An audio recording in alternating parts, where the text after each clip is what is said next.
ভিক্ষা ছেড়ে এখন হাতে বেটে মেহেদি বিক্রি করেন কোহিনুর। আত্মসম্মানে ছেড়েছিলেন ভিক্ষাবৃত্তির কাজ।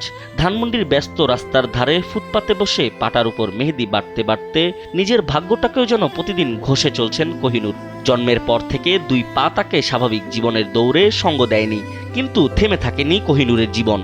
২০ বছর আগে সড়ক দুর্ঘটনায় স্বামী হারানোর পর থেকে মানুষের দেয়া করুণা ও ভিক্ষাবৃত্তি ছিল তার আসল পরিচয়। তবে কোহিনুর উপলব্ধি করেন নিজের শ্রমেই বাঁচতে হবে, তাই তো রাস্তার পাশে বসে পাটায় মেহেদি বাটতে শুরু করেন।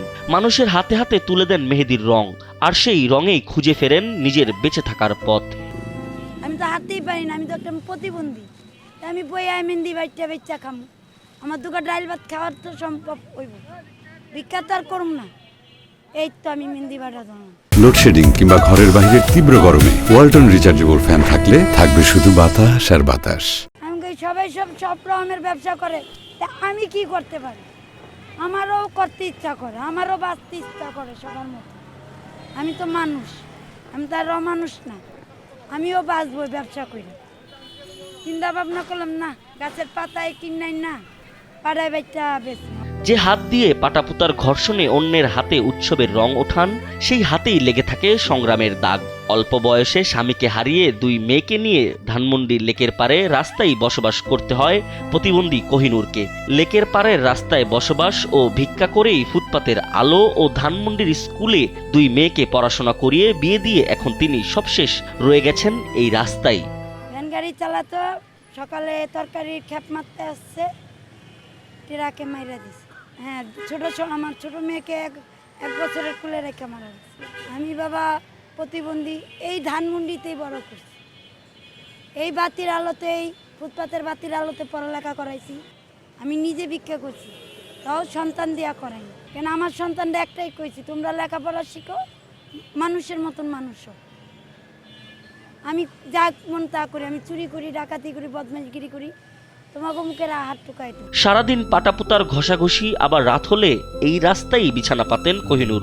আপন বলতে বর্তমানে তার কেউ নেই বলেও জানান তিনি। আমি ভিক্ষা করে আমার মেয়েদের পড়ালেখা করাই, এখন আমার মেয়েদের ভালো জায়গায় বিয়ে দিছি আলহামদুলিল্লাহ। এখন আমার ডাইনে বামে কেউই নেই, এখন আমি একা।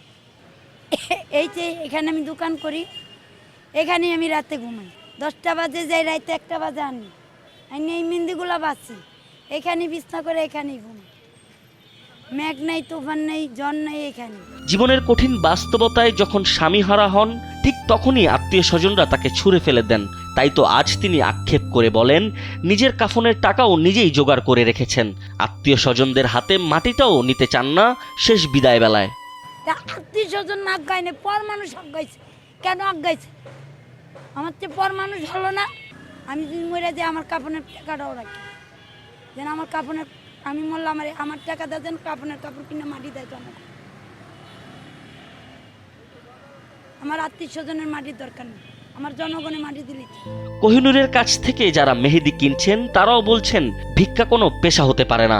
ভিক্ষা না করে কোনো কাজ করা উচিত। সেই কাজটি ছোট হোক কিংবা বড়, তবে ভিক্ষা থেকে ভালো কাজ। কারণ ভিক্ষা থেকে যে কোনো কাজ হচ্ছে অনেক ভালো, ভিক্ষা কোনো কাজ না। সো এটা একটা, এবং ঢাকায় যত ভিক্ষুক আছে ওরা হচ্ছে professionals according to me. So আমার কাছে মনে হয় ভিক্ষা না করে ছোট কিছু একটা করা খুবই ভালো। আর দুই পা অচল, স্বামীহারা, তবুও থামেনি কোহিনুরের জীবন যুদ্ধ। দিনে ফুটপাতে শ্রম, রাতে সেই ফুটপাতেই ঘুম। করুণা নয়, নিজের ঘামের দামে বাঁচতে চান কোহিনুর। আকাশ শিকদার, কালবেলা।